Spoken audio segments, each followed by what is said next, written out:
We are joined tonight by cybersecurity expert and CEO of MGT Capital, John McAfee. John, always a pleasure. Good to have you with us tonight on this very important story. It's almost mind-boggling. It brings Big Brother to a new meaning, so to speak. Your thoughts on what you have heard reported so far and what you know about this breach? Well, first of all, it's good to be back again. I'm always happy to be on RT. The whole thing is horrific. First and foremost, I'd like to thank Julian Assange for bringing this to the attention of the American public. You know, counter to what the CIA and FBI would like to do to Julian, I would like to give him a medal. But of all the things, and no one has talked about this yet, of all the things that trouble me most about this hack, is that the CIA has confirmed that they knew of zero-day exploits years in advance of the manufacturers of this software finding out. Zero-day exploits are faults within software that can allow hackers and malicious code to get in. So basically, by not fixing those faults, it puts the customers of Google, Apple, Microsoft, and many other American manufacturers, it puts them at risk. It puts the reputation of the manufacturer at risk, and it costs us all billions of dollars. So my question is this. I mean, I understand why the CIA is doing this. They don't want these zero-day exploits to fall into the hands of the enemy, because the enemy then will take advantage of it. But seriously, aren't we doing the same thing as having a bunch of ill people in our population? And the CIA has a boatload of penicillin, which could cure us. But they're not going to give it to us because the enemy may get access to it. Do you see the horror of this? There's no question about it. Tell me about the CIA Umbrage Group. Now, they can copy programs, use them, and they can leave a footprint to point elsewhere, such as another entity doing work, where blame comes in, i.e. Russia, got into the NSA, got into, the hacking of the DNC. What about that? Well, see, I've been saying this all along. I was the lone voice in the wilderness the last time I was on RT, just a couple of months ago, saying that it cannot possibly be the Russians for a number of reasons. But yes, the CIA and the Russians and all hackers can place into their malware indicators that makes it look like somebody else. For example, the DNC hack had traces of the Russian language in it. It had compile times that matched the business hours in Moscow. It used techniques that Russian hackers used.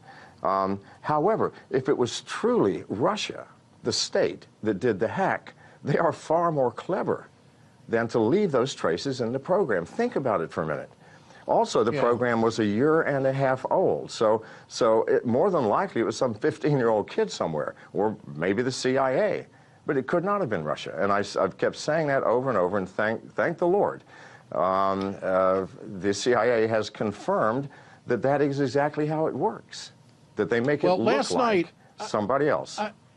I want to point out, last night on Fox News, Lieutenant Colonel Tony Shaffer, retired, told Fox News that the NSA hacked the DNC and left Russian footprints. Here it is.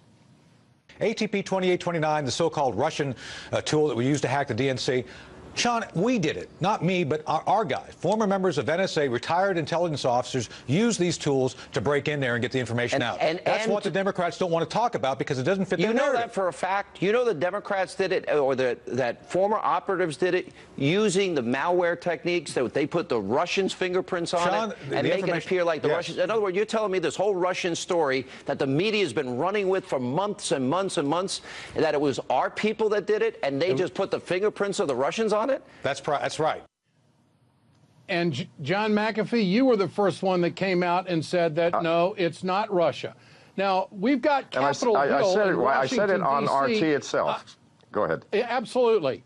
Absolutely. You've got people in a frenzy on Capitol Hill about investigations pointing the fingers. What fixes this, in your opinion? Where do we go to fix this?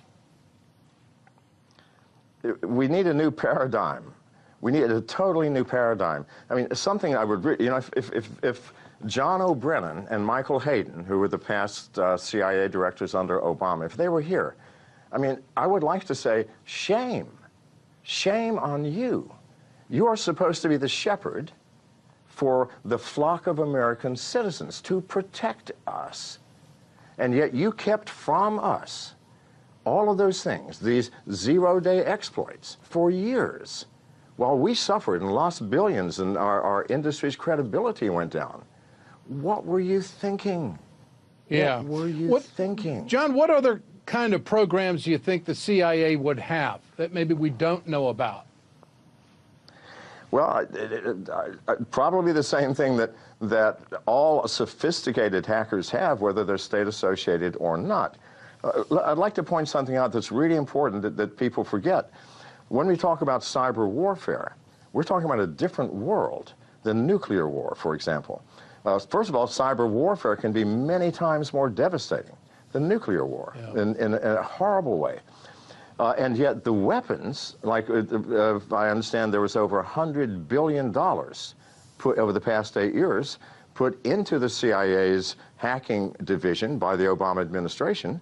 And that was, by the way, just taken, okay? Because that's what happens. All cyber tools are stolen. There are no secrets in this world. Because as sophisticated as the CIA is at developing weaponized software, they are just as ignorant of cybersecurity measures because we have none in this world. They knew at some point it would be taken. And this time next year, it's going to be on the dark web, and a 15-year-old kid can buy the entire set for $100. This is the reality. This is the tragic John McAfee, situation always that a we are in. pleasure to have you with us on RT America. I appreciate it so much. Thanks for being with us this evening. Yes, sir.